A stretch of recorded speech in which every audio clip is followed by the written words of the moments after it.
do nosso momento Redenção.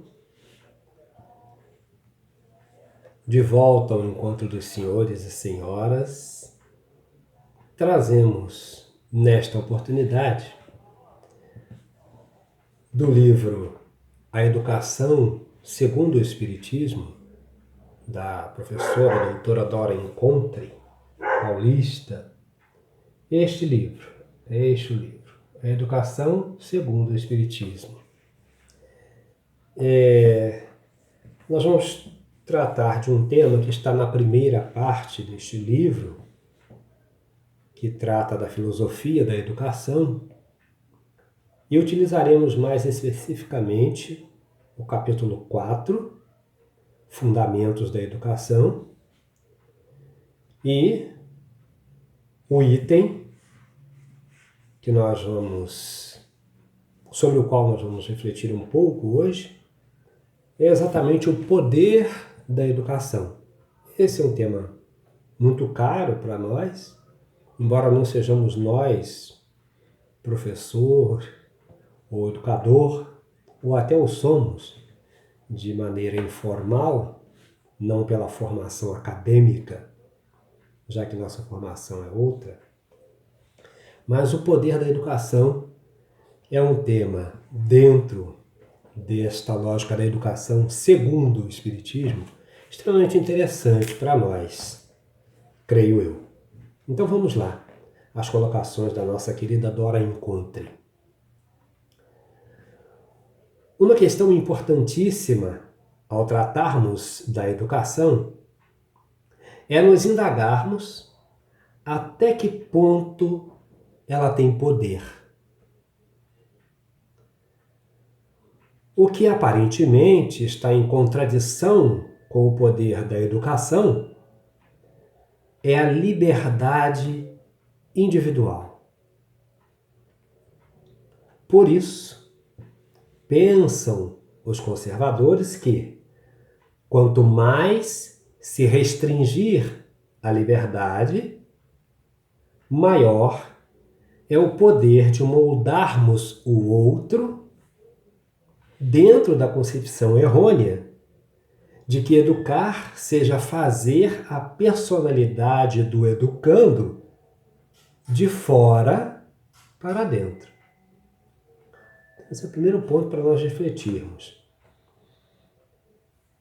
Até que ponto a educação é poder? E é possível moldar a personalidade do educando de fora para dentro? Segue a Dora. Quem de fato não crê na anterioridade do espírito, que já é uma personalidade antiga e, portanto, não pode ser moldada inteiramente, mas apenas influenciada, atribui à educação um poder quase ilimitado. Mas trata-se de um poder diretamente proporcional ao autoritarismo empregado. Claro, pois,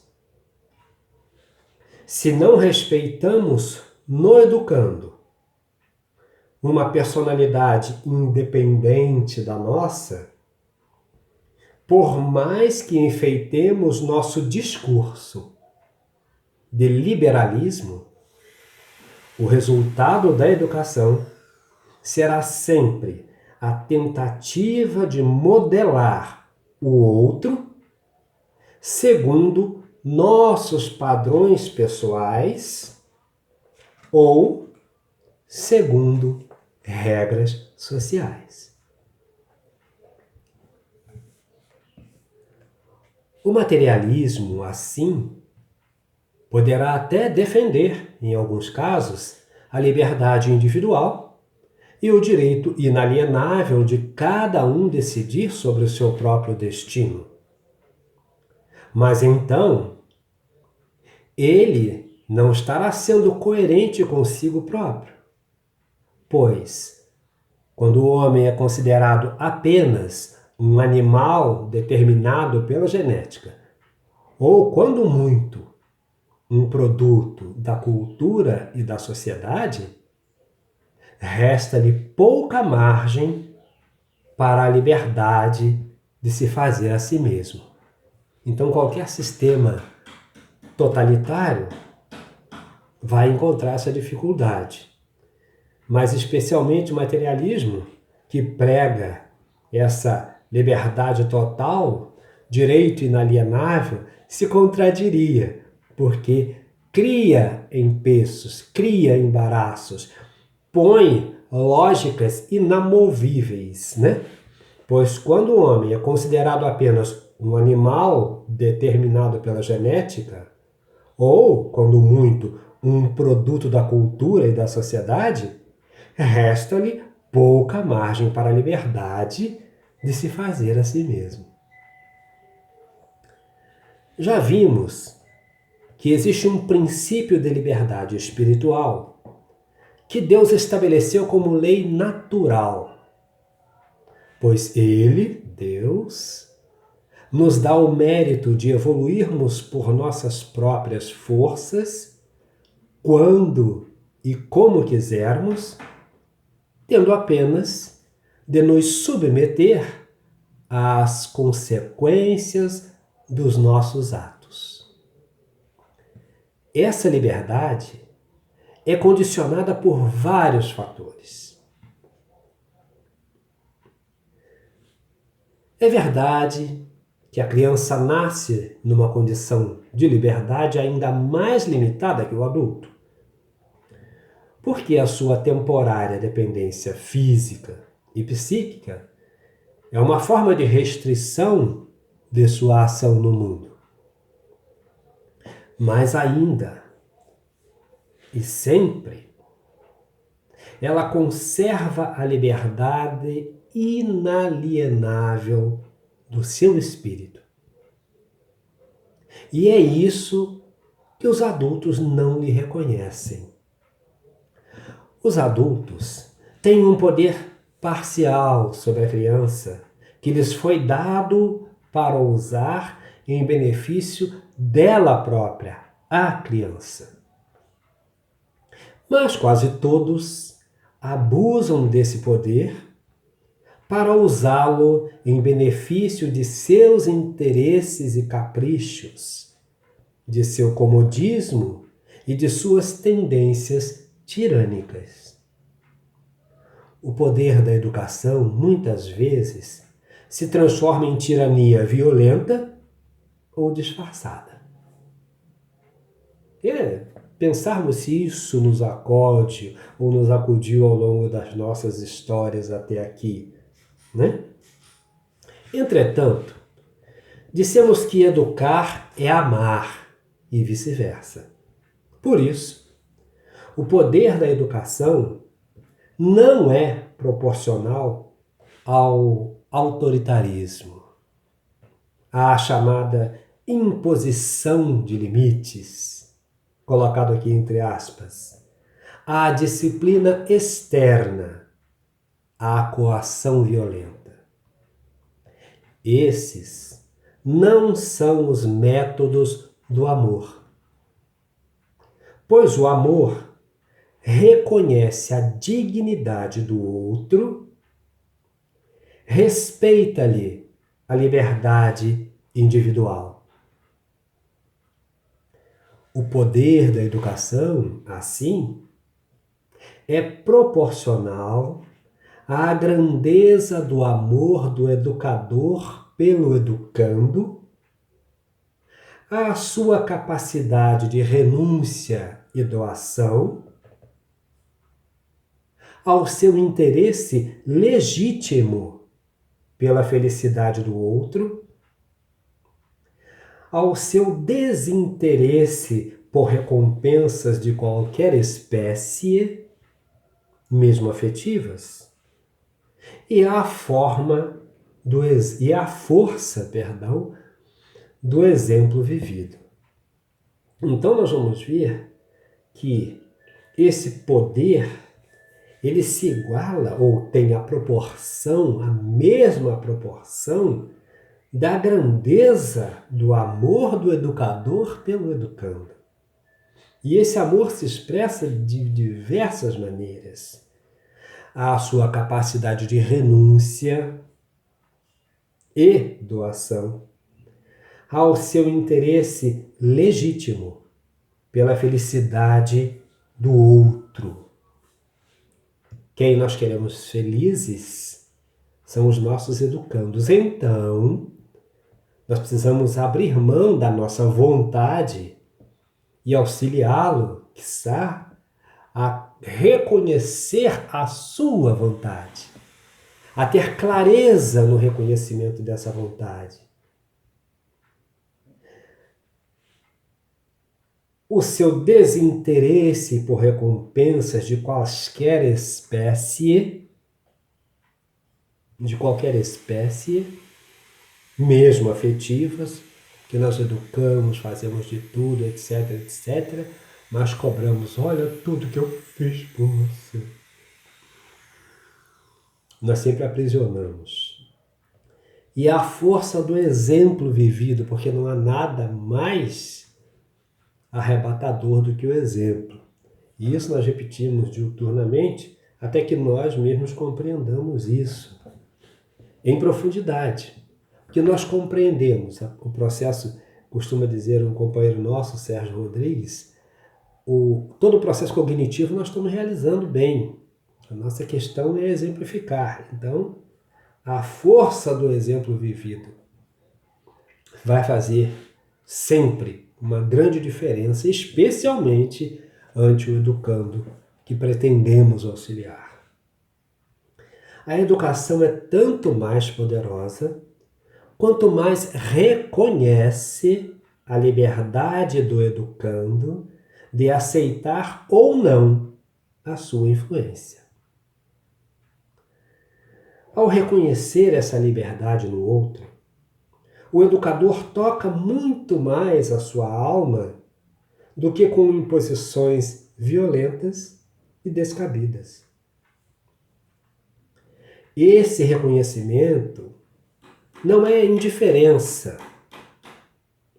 pois o poder da educação é também proporcional ao esforço empregado para ajudar o educando a encontrar seus caminhos.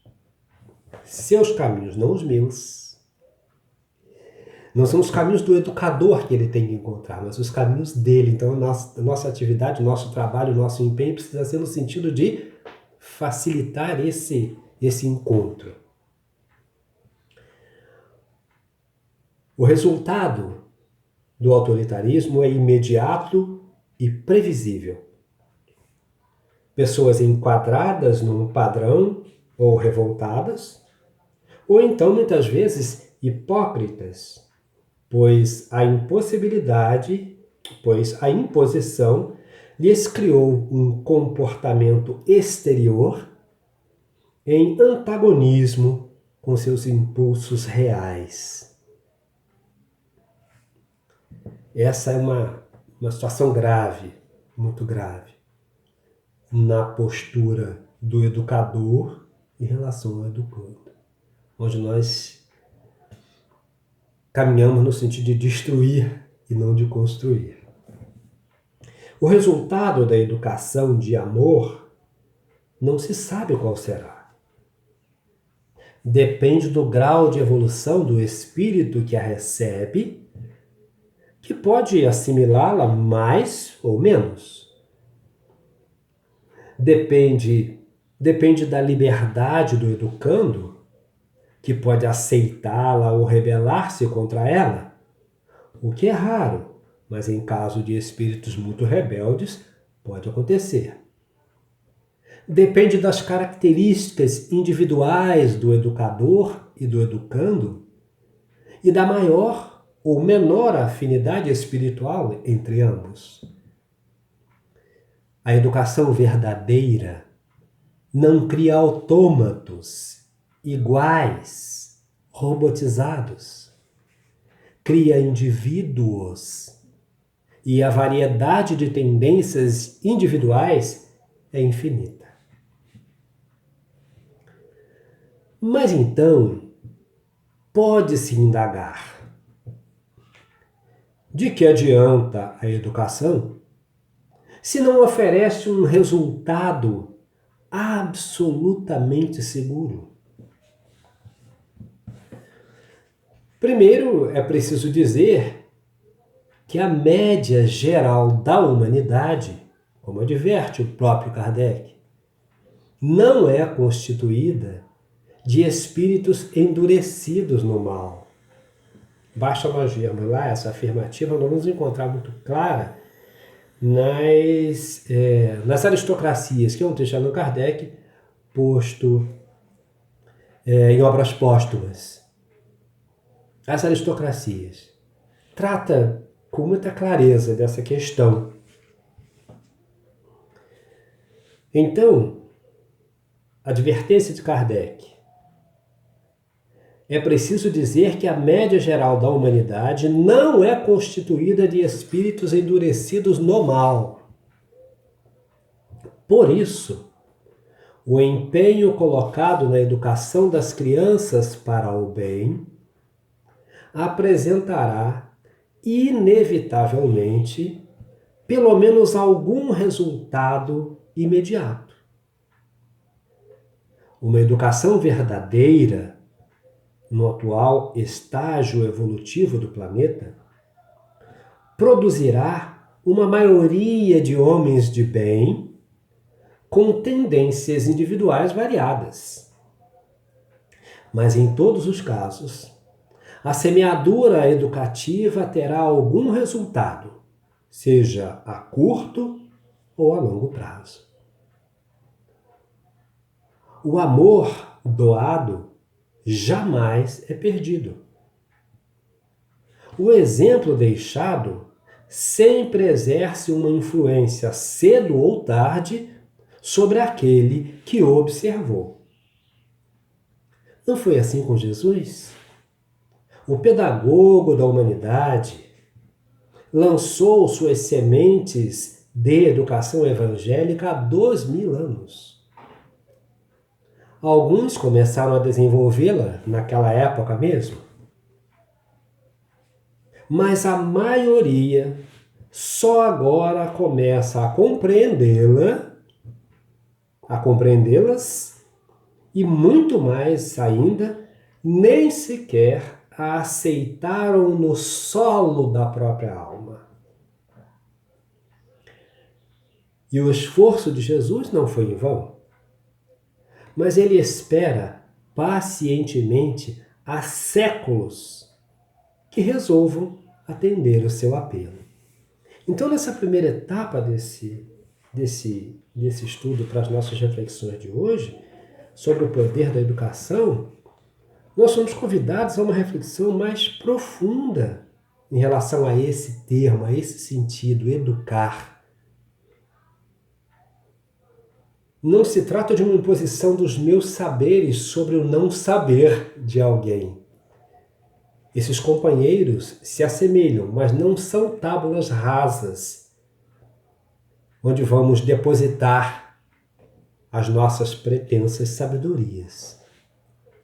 Eles são parceiros de caminhada, acolhidos ao regaço dos nossos corações, com a ideia de que os auxiliemos a fazer despertar ou a despertar em si os seus próprios saberes.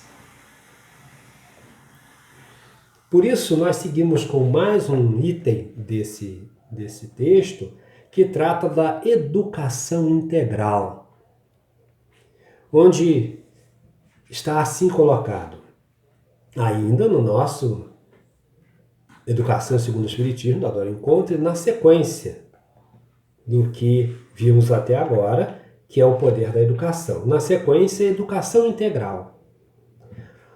Um fator vital em nossa própria busca por evolução espiritual é o reequilíbrio entre os diversos aspectos do nosso desenvolvimento. Sabemos que a intelectualidade sem amor nos conduz a abismos seculares e que o sentimento desvairado pode nos aprisionar na ignorância e no fanatismo. Sabemos também que ao longo da nossa jornada evolutiva devemos desenvolver todas as nossas potencialidades e alcançarmos a condição de anjos em todas as virtudes e de sábios em todas as ciências. Projeto de longo prazo. Educar, assim, tanto para os fins da existência presente, quanto para as nossas metas eternas, deve ser uma ação que desperte de maneira equilibrada e integrada todas as forças da alma. A educação deve se dirigir ao sentimento e à inteligência, deve formar pessoas saudáveis da alma e do corpo. Pestalozzi, que se preocupava bastante com o aspecto global e equilibrado que deve ter a educação, resumiu a questão na sua famosa tríade: educar o coração, a cabeça e as mãos. Por educar o coração, entenda fazer brotar o amor a Deus e ao próximo. Como educar a cabeça, referia-se à formação da inteligência, não no sentido de entupir a memória de informações, mas de desenvolver o ímpeto de observar, analisar, deduzir e pensar. E afinal, educar as mãos era para ele tanto estimular atividades manuais e o trabalho em geral, quanto cultivar a agilidade, a saúde e a harmonia do corpo. Além dessas concepções de Pestalozzi, outros autores resumiram essa integralidade da educação em tríades, forma muito comum para exprimir algo que é ao mesmo tempo múltiplo e uno. Leon Denis, por exemplo, fala do amor, da sabedoria e da vontade, como as três potências que devemos desenvolver em nossa evolução espiritual. E aqui cabe um parênteses, porque nós vemos e ouvimos na atualidade muito se dizer de alguma maneira, perdoe-me se me equivoco, de alguma maneira muito irresponsável: você deve botar o jovem para trabalhar. Que jovem você quer botar para trabalhar? Todos ou apenas o da classe pobre? Todos ou aqueles que já vivem em extrema dificuldade? Porque o que está aqui como proposta de educação integral, que em verdade livra o homem dessa marginalização ou da vida marginal, no sentido mais intenso da palavra, não é o fato de estar trabalhando ou não estar trabalhando, nem mesmo de estar estudando ou de não estar estudando, mas de estarem sendo educados. Nesse sentido que é aqui apresentado pela companheira Dora Encontre. Essa educação que não é poder de alguém sobre alguém, não é o impositivo do meu saber ou do meu pretenso saber sobre o não saber ou o pretenso não saber de alguém.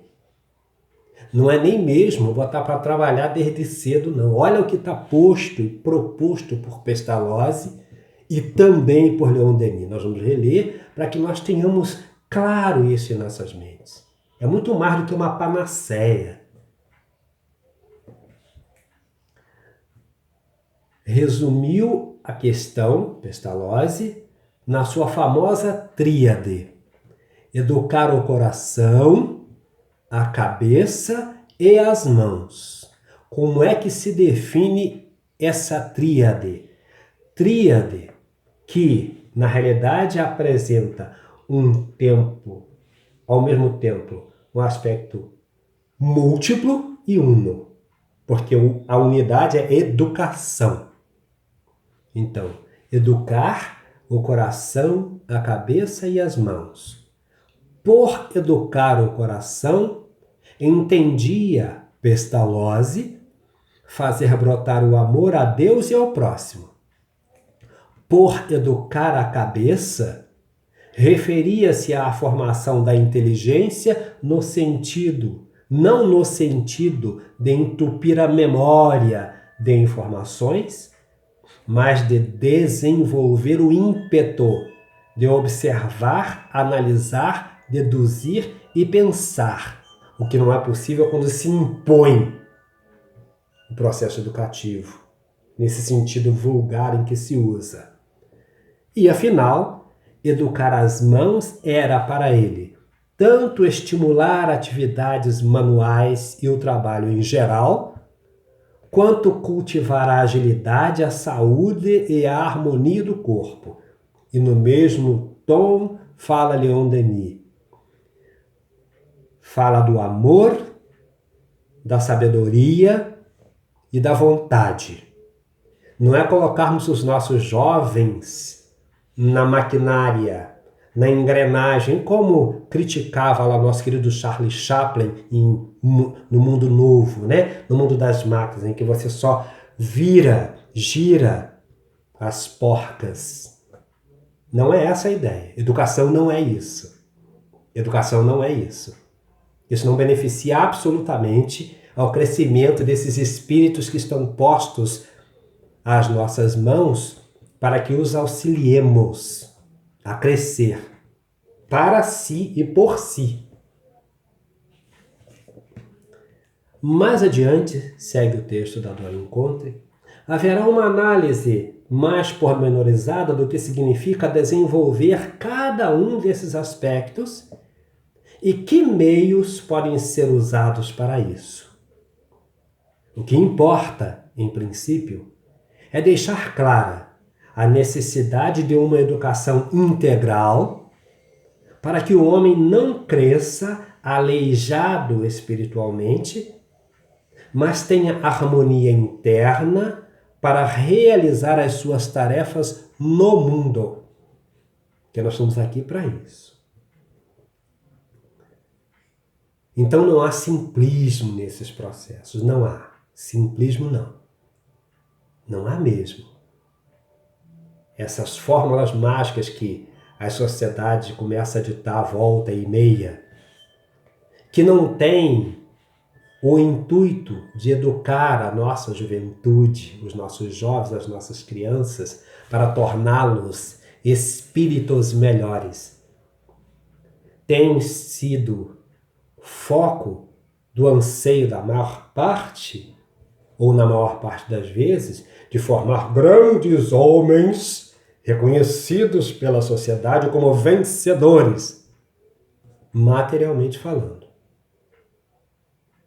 Mas os vencedores materialmente falando não nos têm dado exemplos maravilhosos no contexto social em que vivemos.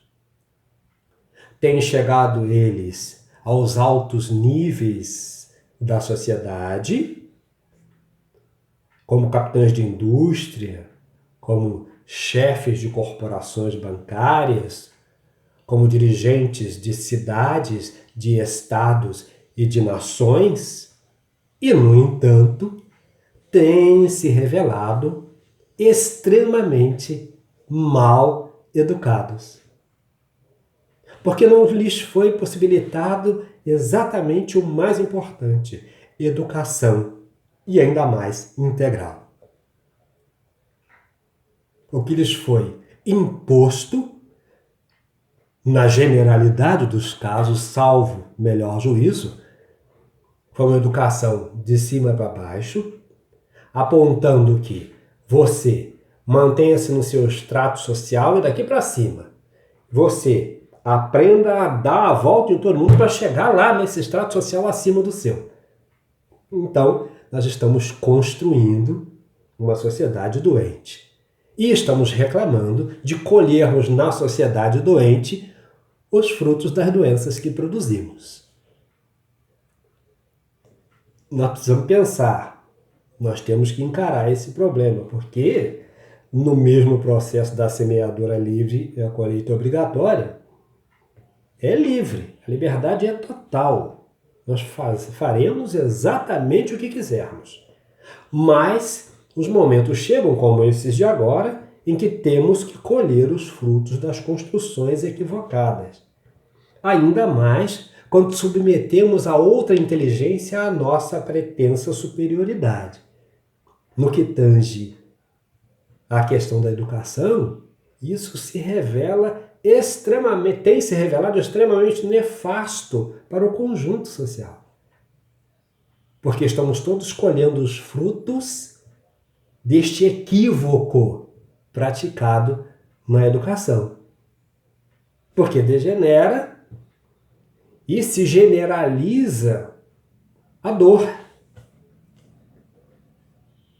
Embora todos, ou um grande número, possam estar, se há um pequeno número que pode pagar alto preço pela educação particular, há um número muito maior da população como um todo que não tem este poder. E aí nem estão educados os do extrato superior, nem do extrato inferior. Estão todos, a nosso ver, salvo, repetimos, melhor juízo, generalizadamente sendo muito mal educados, com o foco no que existe aqui fora e não aqui dentro, com a ideia de nos perdermos cada vez mais ao invés de nos encontrarmos. Mas sigamos o texto da Dora. E já que cada espírito reencarnante traz experiências diversas do passado e pode ter se desenvolvido preponderantemente num determinado aspecto, com certos desequilíbrios e desvios, é necessário dosar os apelos aos diversos aspectos, segundo a necessidade de cada um. Então não é possível uniformização quando se fala de educação. Formatação, enquadramento. Cada um de nós é um.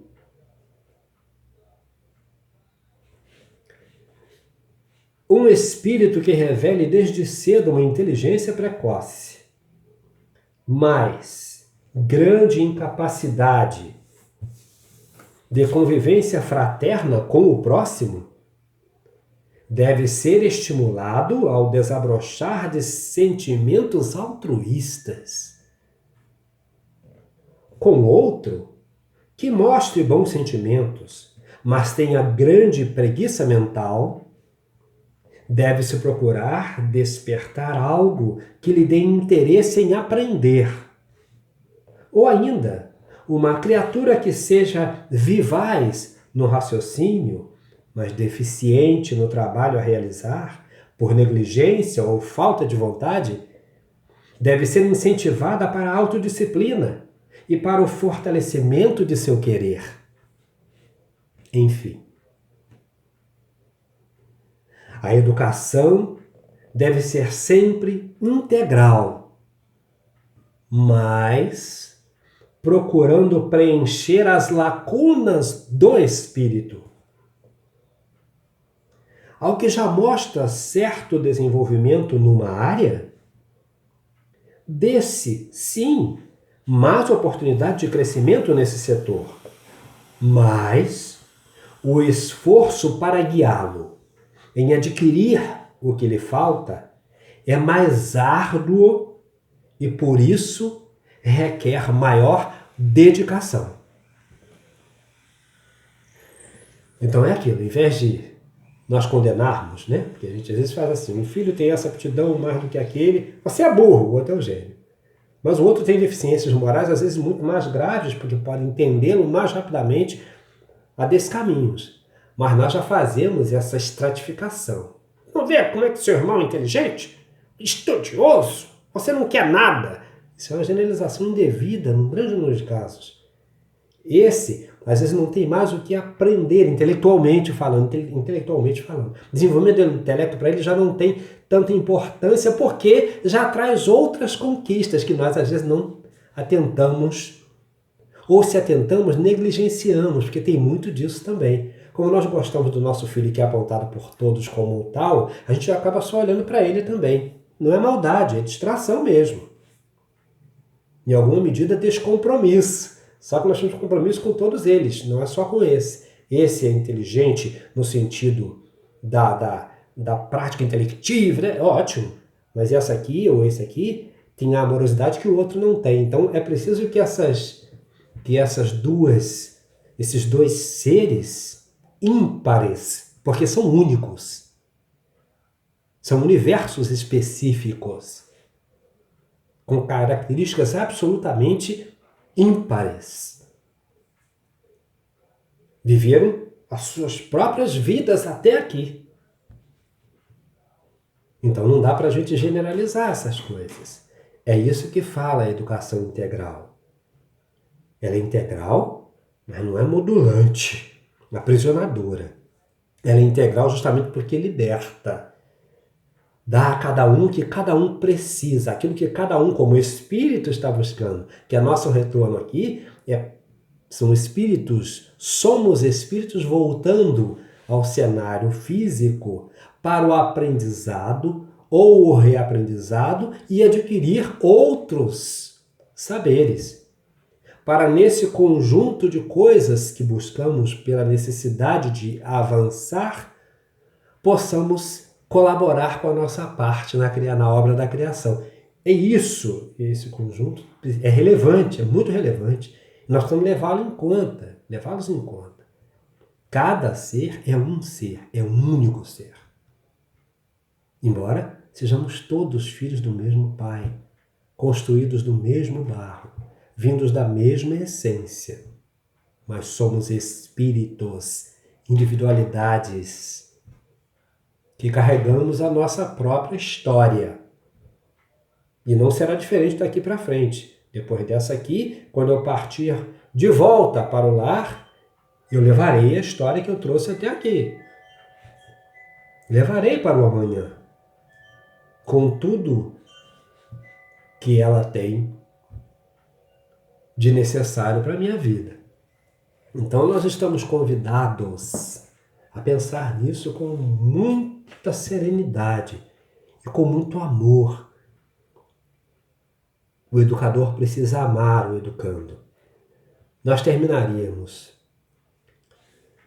com um texto que está, inclusive, trazido pela própria Dora Encontre, que inicia lá um outro livro da sua grande obra na educação, que é a Pedagogia Espírita, e lá inicia com um dito do espírito Vitor Hugo, do homem Vitor Hugo, 1901.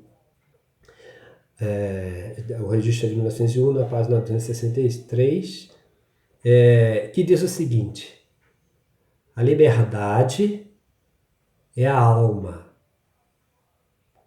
Para cumprir sua lei, quer dizer, para transformar-se a liberdade em responsabilidade, é absolutamente preciso que depois da vida esse fenômeno que é o homem persista. Assim, e irresistivelmente, eis demonstrada a sobrevivência da alma ao corpo.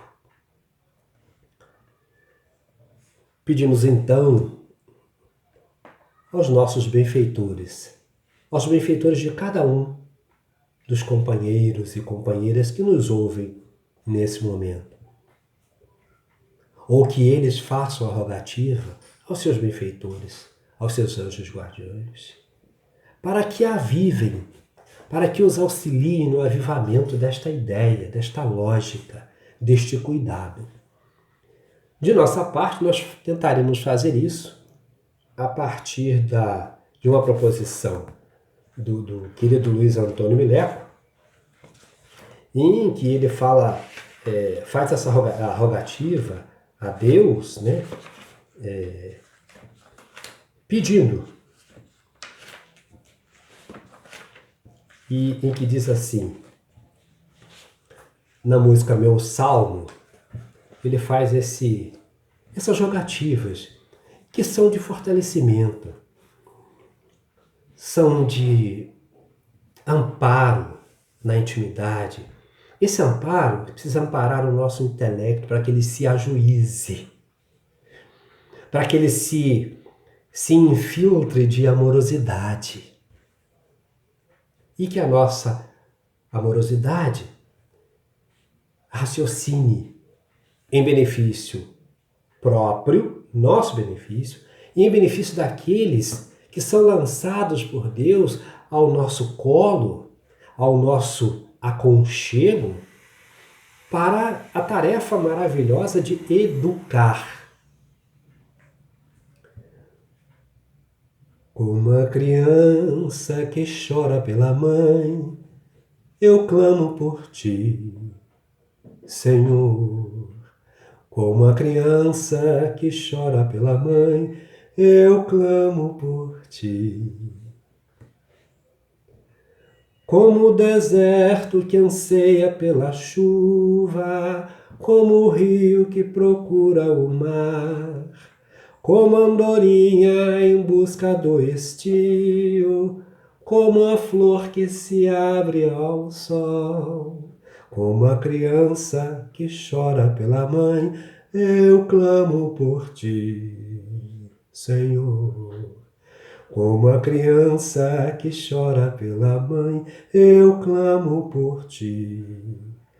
Como a saudade reclama a presença, como o amor se nutre da paz, como a tristeza tem fome de alegria e a descrença tem sede de fé.